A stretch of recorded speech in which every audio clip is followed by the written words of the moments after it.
वंदना जब गुरुदेव की तो कहते हैं श्री गुरु चरण सरोज रज निज मन मुकुर सुधारी।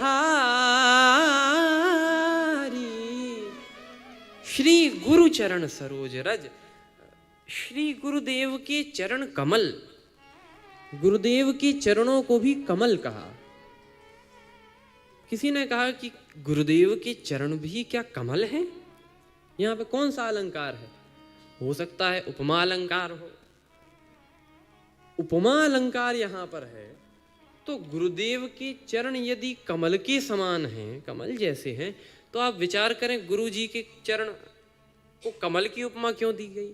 हो सकता है कोमलता की उस भावना से कमल को ये गुरुदेव के चरणों की उपमा दी गई कि चरण जैसे कोमल है ऐसा ही कमल कोमल है, ऐसा कहने का भाव हो। लेकिन हम विचार करें तो गुरु जी के चरण इतने कोमल तो नहीं होते जितना कि कमल।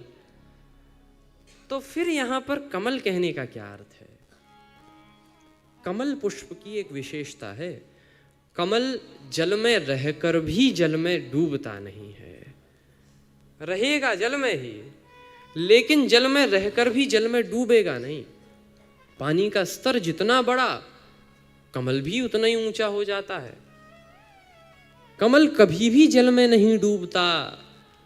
तो मानो यहां पर अर्थ यह हो कि गुरुदेव के चरण ऐसे कमल हैं जो कि जगत के जल में डूबे तो, जगत के जल में रहते तो हैं, लेकिन रहने के बावजूद भी जगत के जल में डूबते नहीं हैं। यही श्री गुरुदेव के चरण कमल हैं।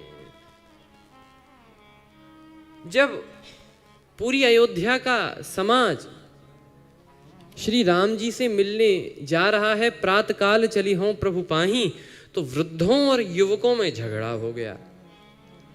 बूढ़े कहें कि राम जी से तो मिलने चलो, लेकिन ये घर मकान दुकान ये सब इनका इंतजाम करके चलो। ये बूढ़े कह रहे थे। युवक बोले आग लगा दो। यही शब्द हैं। तुलसीदास जी कहते हैं जरऊ सुसंपत्ति सदन सुख सहित मातु पितु भाई, सन्मुख हो तो जो राम पद करें सहज सहाय। आग लगा दो। लेकिन बूढ़ों ने कहा नहीं नहीं, ऐसा थोड़ी है, राम जी से मिलने जा रहे हो तो यही छोड़ दो। अरे ये तो रहे। जब ज्यादा झगड़ा बढ़ा तो कहा कि नहीं, भरत जी से फैसला करा लो।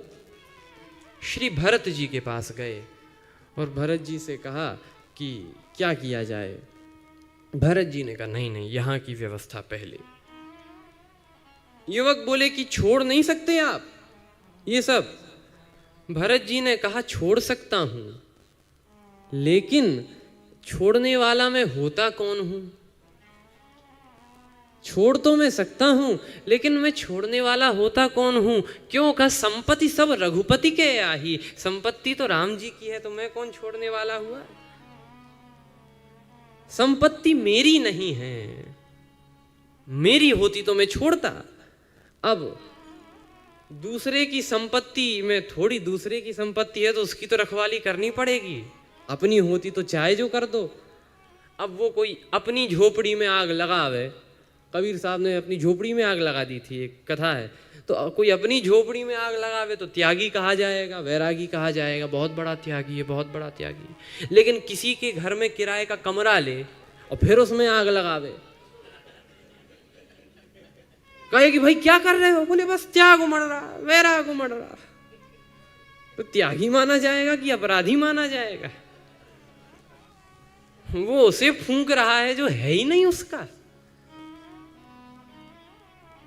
वो एक बार की बात, एक बार श्रीमद् भागवत की कथा हो रही थी, गांव की घटना।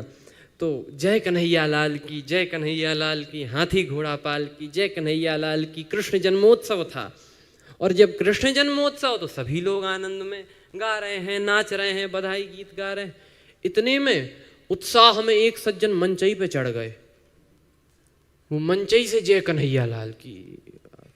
किसी ने कहा ये मंच पे कोई बात नहीं, उत्सव है साहब, कुछ भी।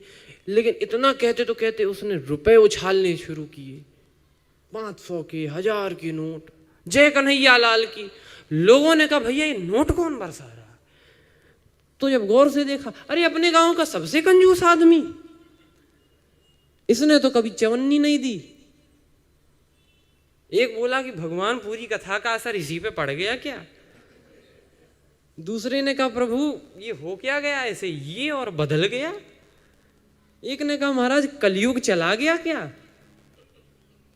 लोगों ने कहा ऐसा हो तो नहीं सकता, गौर से देखो। तो जब गौर से देखा तो श्रीमद् भागवत की पोथी पर जो रुपए चढ़े थे वही उछाल रहा है। जय कन्हैया लाल, जय कन्हैया लाल।